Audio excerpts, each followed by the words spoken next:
এবং ভাতের হাঁড়ি মেয়েদের শাড়ি কাপড় চুরি করা মায়ের কাপড় চুরি করা সমান। এবং তাদের আমরা ছাড়ছিনি, সে হিন্দু হোক আর মুসলমান হোক, তাকে মেরে পুড়িয়ে আমরা ভাতের হাঁড়ি তৈরি করবো। সমাজ থেকে যে আমি নিজস্ব ডেক কেড়েলাম, চুরি হয়ে গেছে, 2 কোটি টাকা কিরায় আর ন্যায়কর্তার সাক্ষী 3টে ডেক কেরালা থেকে কিনলে আসা, তার কাগজপত্র আছে।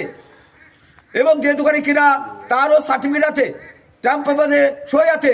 থানায় দায়িত্ব ছিল কেরালার, এবং ডেক চুরির দায়িত্ব।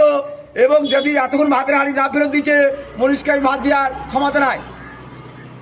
এবং এই কথা মঞ্চের কারাগারিতেও যা বলাচ্ছি, চৌমুগ্রাম লোককে, আজনগর গ্রাম লোককেও একই কথা বলাচ্ছি। ভাতের হাঁড়ি চুরি করার অপরাধের সাজা মনীষ কারাম খাটবে, ভাত আমরা দিতে পারবো না। আর 25 টাকায় মনীষ মজুরি, তার বেশি চাইলে মেরে খাল খিচে নেবো। কারণ আমাদের মাহবুরির চামড়ার দাম বেশি, তাদের মাহবুরির চামড়ার দাম নেবে আদামি, তারা 300, 400, 500 টাকা দাম বলবে। আমরা তাদেরই মেরে টাকা তৈরি করে তাদেরকে দেবো।